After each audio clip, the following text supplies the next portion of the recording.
ஐயா வக்கீல் வண்டுமுருகன் ஐயா, கிட்னி திருட்டு பத்தி பேச சொன்னா அப்படி ஒரு சம்பவம் நடக்கவே இல்லைன்னு ஐயா சொல்ல முடியும். ஏன்னா நடந்தது கிட்னி முறைகேடு. வார்த்தை பிள்ளையால என் வாழ்க்கையே பிள்ளையாயிருச்சுன்ற மாதிரி நடந்த முறைகேட்ட நான் திருட்டுன்னு பேசினேன்னா யாராவது ஒருத்தன் என் மேல அவதூறு வழக்கு போட்டாலும் போட்டுருவான் ஐயா. அதனாலதான் நீங்களே அந்த கேஸ் பத்தி பேசும்போது ஏமாத்திட்டான்னு பேசியிருந்தீங்க. கடைசியா தன்னோட கடின உழைப்பால மக்களோட கிட்னி எல்லாம் வாங்கி ஏமாத்தி தன்னோட மாண்புமிகு எதிர்க்கட்சி தலைவர் கூட முறைகேடுன்னு தான் சொல்லியிருந்தாரு. மாண்புமிகு சுகாதாரத்துறை அமைச்சர் கூட முறைகேடுன்னு தான் சொல்லியிருந்தாரே தவிர எந்த இடத்துலயும் திருட்டுன்னு சொல்லல.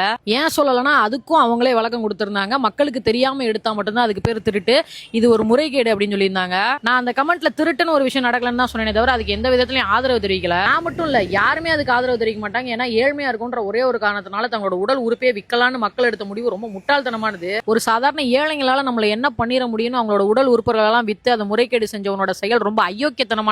அதனாலதான் அந்த 2 மருத்துவமனைகளோட உடல் உறுப்பு மாற்று உரிமை சான்றிதழை ரத்து பண்ணிட்டோம்னு சட்டமன்றத்திலே மா சுப்பிரமணியன் சொன்னாரு. மாண்புமிகு தமிழ்நாட்டின் முதல்